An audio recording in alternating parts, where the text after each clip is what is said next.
السلام علیکم ویورز، امید کرتی ہوں آپ سب خیریت سے ہوں گے۔ رات کی تاریکی میں کچھ جگہیں ایسی ہوتی ہیں جہاں جانا انسان کے لیے موت کو دعوت دینے کے برابر ہوتا ہے۔ یہ کہانی ایک پرانی حویلی کی ہے جو گاؤں کے کنارے پر آج بھی سنسان کھڑی ہے۔ لوگ کہتے ہیں کہ اس حویلی میں ایک بدروح قید ہے جو اپنی موت کا بدلہ آج تک لیتی ہے۔ اور یہ کہانی ریحان اور اس کے دوست ذیشان سے شروع ہوتی ہے۔ ریحان ایک نوجوان جو کہ ہمیشہ سچ اور جھوٹ کو پرکھنے کے لیے تیار کھڑا رہتا۔ گاؤں کے لوگ جب اس حویلی کا ذکر کرتے تو ان کے چہروں پر خوف طاری ہو جاتا۔ وہیں دوسری طرف ریحان تھا جو کہ کہتا یہ سب محض باتیں ہیں اور کچھ نہیں۔ ریحان کو سب نے بہت سمجھایا تھا لیکن ریحان ماننے کو تیار نہیں تھا۔ ریحان کی بہن فاطمہ گھبرائی ہوئی ریحان سے کہتی ہے، ریحان تم پھر اس حویلی کے قریب گئے تھے نا؟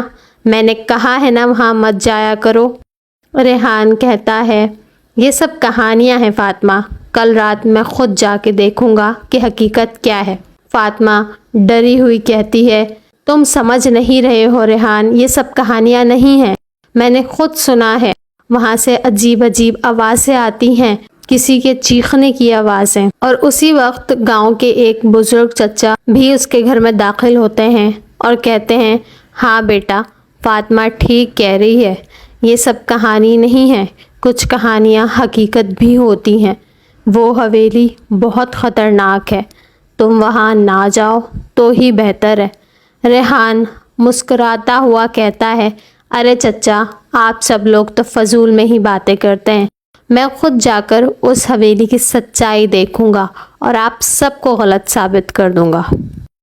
ریحان کی ضد کو کوئی روک نہ سکا۔ اگلی رات وہ اپنے دوست ذیشان کے ساتھ اسی ویران حویلی کے گیٹ پر پہنچ گیا۔ وہ دونوں اس حویلی کے گیٹ کو دیکھ رہے تھے جو کہ بہت پرانا اور زنگ آلود تھا۔ ذیشان ریحان سے کہتا ہے یار مجھے کچھ ٹھیک نہیں لگ رہا، چل یہاں سے واپس چلتے ہیں۔ ریحان کہتا ہے چپ کر یار۔ ریحان جیسے ہی اس حویلی کے زنگ آلود دروازے پر ہاتھ رکھتا ہے وہ دروازہ خود ہی بخود کھل جاتا ہے۔ ذیشان کانپتی ہوئی آواز میں کہتا ہے ریحان یہ دروازہ کیسے کھل گیا؟ ریحان کہتا ہے ڈر مت یار، چل اندر چل کے دیکھتے ہیں۔ ریحان اپنے دوست کو لے کر اس حویلی کے اندر داخل ہوتا ہے۔ اندر اندھیرا تھا اور ہوا کی سردی ہڈیوں میں اتر رہی تھی۔ دیواروں پر لٹکی پرانی تصویریں پھاڑ دی گئی تھیں اور پھر ایک ڈراؤنی سرگوشی گونجی ان کے کانوں میں، جیسے کوئی کہہ رہا ہو یہاں سے چلے جاؤ ورنہ کبھی واپس نہیں جا سکو گے۔ ذیشان بہت گھبرا جاتا ہے اور کہتا ہے چل یار ابھی بھی وقت ہے، میں کہتا ہوں یہاں سے واپس چلتے ہیں۔ ریحان لیکن کسی کی بات ماننے کو جیسے تیار ہی نہیں تھا۔ وہ بہت تجسس میں تھا کہ آخر اس حویلی میں کون سے راز چھپے ہیں۔ ریحان اور ذیشان اب ایک کمرے میں پہنچے، وہاں ایک پرانی ڈائری رکھی تھی۔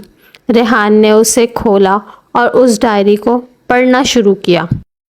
اس ڈائری میں لکھا تھا میرا نام زینت ہے، میرے شوہر نے مجھے دھوکے سے قتل کیا، میری روح اس حویلی میں قید ہے، جب تک میرا بدلہ پورا نہ ہوگا کوئی یہاں سے زندہ نہیں نکلے گا۔ ذیشان یہ سب سن کر گھبرا جاتا ہے اور کہتا ہے میں نے کہا تھا یار واپس چلتے ہیں، یہ جگہ لعنتی ہے، لیکن تو نے میری بات نہ مانی، تو نے مجھے کس جگہ پھنسا دیا یار۔ ریحان کہتا ہے چپ کر یار کچھ نہیں ہوتا۔ پھر اچانک ریحان اور ذیشان کے کانوں نے کچھ سنا، دروازہ زور سے بند ہو گیا، کمرہ اندھیرے میں ڈوب گیا۔ ریحان نے ٹارچ گھمائی اور دیکھا ایک عورت سفید لباس میں کھڑی تھی۔ ریحان گھبرا کر اور ڈرے ہوئے لہجے میں اس سے پوچھتا ہے تم کون ہو اور